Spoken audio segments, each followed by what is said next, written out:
Kia ora and welcome to Beer Club. He's Joe. He's Luke.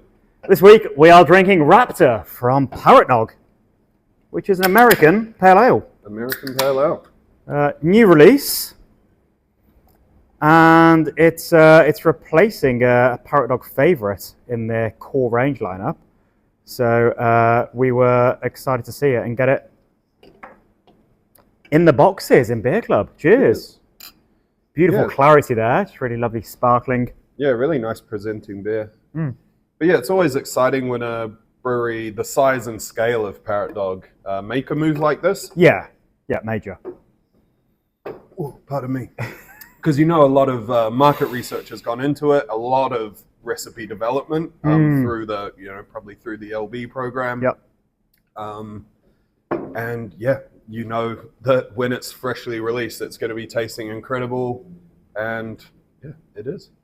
Yeah, so Parrotdog are one of the larger independent craft breweries in New Zealand. It's a really impressive operation and scale, and exactly that. When they release a beer like this, it's not as though it's just a quickly bodged together recipe and just some hops that they had on hand and a bit of a back of the envelope. This will be meticulously pieced together, and as you say, with market research and trial batches. To create a core range beer, which is a pretty huge operation on all levels. Yeah, obviously you've got to really dial these things in. It's got to be repeatable. So that's when we talk about, previously in videos, we've talked about beers like this. They don't really list the hops because there's a profile they're trying to hit. Yeah. And any given year, certain crops might present differently or allow you to sort of get different aromas or different flavors out. So yeah, American pale ale, a lot of sort of grapefruit, a little bit of stone fruit, pretty lightly bitter for the style, I would say. American pale ales are often a bit piney and sort of grassy. But yeah, this is quite light in that regard. Yeah, I think there's obviously a touch of bitterness and a bit of a lingering bitterness. But I think they've pitched it correctly with just modern tastes. People liking hazy beers, which have no bitterness, basically. And it's a APA that's designed a bit more for sessionability than an IPA. So yeah, it's I think they've sort of got it right with the finish there.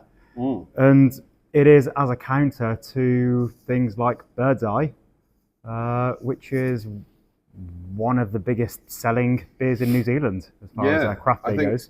Yeah, they released that while I was overseas. I think I came back and it was like everywhere, and it was winning awards at Gab's #1 beer and all those kind of things. So yeah, pretty big. I remember living in Wellington in 2014 over the summer. I lived just around the corner from their Vivian Street Brewery. Yeah, always smelt really good walking down the street, and you could pop in and grab some takeaway sort of rigger bottles. Yeah, it's a really cool spot where we're going as well. So it's a group of friends, mostly called Matt, that started the brewery, and they met as university students that got into home brewing and brewing beer for their own parties. And one of the guys had a parrot, and they called each other Dog. So hence the name came about, and yeah, around that time, 2011 was when they released their first commercial beer. But yeah, there was just for a few years, just a massive trend of breweries putting dog in their name. So obviously, Brewdog were a pretty major, influential one. Yeah. Moondog, like on your shirt. Yeah. Melbourne. Weasel Dog here in Auckland. Yeah. Pulled those three out. I could only think of Brewdog. Oh, there are loads more. Yeah. But yeah, now I'm running out of steam. I should have actually had a look. But tell us in the comments about more breweries that have the word dog in their name.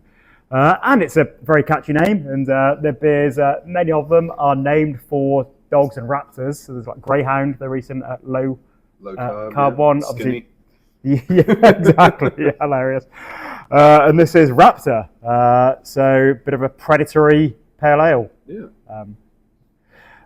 What kind of bird is Thunder? There's the Thunderbird in there is, Native American mythology and TV shows. Yeah. Thunderbirds. So yeah, So they scaled up fairly quickly. They were at Vivian Street for a few years, and their very first release was at the iconic Hashigozaki, the basement bar in Wellington that is no more. I think it was last year that they decided to call it a day, but such a influential, awesome venue. I remember going to Hashigozaki, and they were doing a lot of importing at that time as well. So trying really amazing, unique beers. That it was the first time people in New Zealand could try all these awesome beers. So it had it was a real, I suppose, a hotbed for the burgeoning Wellington beer scene. That kicks off with Gary Project, that started they released their first series of beers at Hashigozaki, and then Parrotdog released their first ever. Yeah, was it the first 30 they did there? I remember going into Hashigozaki and looking at the ceiling. It was, because I did as well. I think it was 24 in 24. I think it was 24 different beers in 24 weeks for Gary Projects. But the first Parrotdog beer, I think I read it was Bloody Bitch, or maybe Bitter Bitch. I think Bitter Bitch was the first one. I think Bloody Bitch was a riff, like a red IPA version. Yeah, which was delicious. I think we might have had that as one of the early beer club beers for Beer Jack over 10 years ago. We had Otis back then as well. Bloodhound was the red ale. Yeah. Then, maybe I'm misremembering that. Maybe Bloody Bitch was never a thing, and I just there definitely was one called Bloody Bitch. Yeah, because that's a bit of a controversial name, I suppose. So I was stuck with.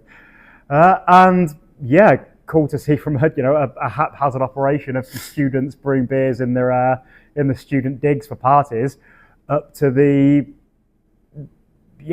huge manufacturing operation that it is today with 100 or so staff. Yeah, if you're ever in Wellington, the Lyle Bay sort of brewery site and tap room is a pretty cool place to go and have a beer. You can sort of see through to the brewery from inside the tap room. It's all laid out like a sort of old school mid-century batch with lots of lovely sort of wood and nice seating and everything. Yeah, dartboards. Tables, cool spot. And the LB series, Luke's wearing the t-shirt. That's sort of beers they brew on their trial kit. So smaller batches where they can experiment a bit more, and it's keg-only releases, so you can only drink them there. If it's a nice day, you can go for a little walk on the beach before or after. Most of the time in Wellington, it's not that great a day, but it is across the road from the seaside. So it's cool to see all the lots of kiteboarders whenever I'm around there, because Wellington's very windy. And it's really close to the airport, so really good stop to hit as soon as you land or before you're flying out. Way better to get some beers at Lyle Bay than drink airport beers. Really cool location. And as for American Pale Ale, this is a cracking example of the style, basically. It's it's a lovely hop forward smashable beer style. And it is what we here in New Zealand absolutely love to drink. In recent weeks, we talked a bit about longing to have more yeast-forward beer styles and more malt-forward yeast styles, but us New Zealanders love hops. So this being a brand new core range release is going to be very, very popular here. And with Parrotdog's incredible distribution network, it's pretty easy to come by. So unlike many of the beers that we bring you at Beer Jerk, where we search far and wide for small, hard-to-find breweries in every corner of the country, this is sort of the opposite end, while just as perfectly crafted and made with as much love and devotion by independent brewers, it's pretty easy to find. So, and that is something that we do often hear, that people fall in love with the beer that they drink at Beer Club, and they're like, oh, can I buy some more? And it's like, no, we bought the whole batch at Beer Club. It's never going to be brewed again. So lucky us that we can get more of this. Yeah, if you're ever traveling and sometimes you're in a bad place beer wise. There's one little Foursquare, or you have to drive half an hour to the nearest Countdown or whatever, and you forgot to order a box from Beer Jerk, then we do deliver to batches. It just takes an extra day. Yeah, exactly. Lives at every part of New Zealand. But if you're stuck, grab yourself a 6-pack of Parrotdog Raptor from any little bottle store. And one thing we haven't mentioned is Parrotdog raised millions and millions of dollars through crowdfunding. So I think they will second New Zealand brewery to do a crowdfund. It was 2016, I think. I think Yeasty Boys were the first, perhaps. I'm pretty sure they were. And yeah, in no time at all, they raised a couple of $1 million from, I think it was 800 investors. And I think they've done 2 or maybe 3 crowdfunds since then. And a really good example of a business just doing what they say they're going to do. That is a bit of a semi-controversial thing in the world of crowdfunding, that a business raises a couple of $1 million and they say, oh, we're going to do X and Y, and then that doesn't really eventuate, and often the business then folds a year or 2 later and everyone just loses all the money. Renaissance.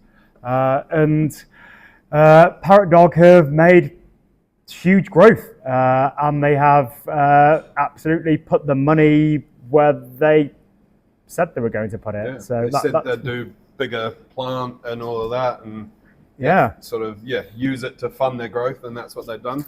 Haven't just paid off debt and disappeared. So huge growth, and excited to see where they can go next. I mean, it's hard to imagine them getting much bigger in our country, where there's just a lot of limitations due to the duopoly of line and DB.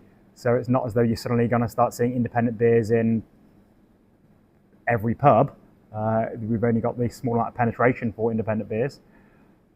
I think growth for the sake of growth is something that has massively damaged a lot of breweries around the world. You hear about some of the closures in the UK, in the US, and it's breweries that really didn't need to get as big as they did. Yeah. They just were hungry for more. They obviously had investors on board, and you got to give the shareholders more money.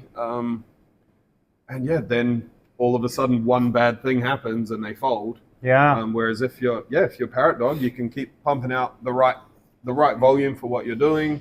You can keep the right amount of people employed and healthy, sustainable. Yeah. In our little country of just 5 million people, there's only 70 beer drinkers. Yeah. Thanks for joining us this week. Awesome work to the whole Parrotdog team for producing always great beers, right? Yeah, they've got their limited release series. It's pretty much all hoppy beers, a few stouts here and there. Yeah. But all bangers and reliable. Yeah, everything they do is just really good, really dialed in. Spot on. Cheers, Joe. Cheers. See you next time.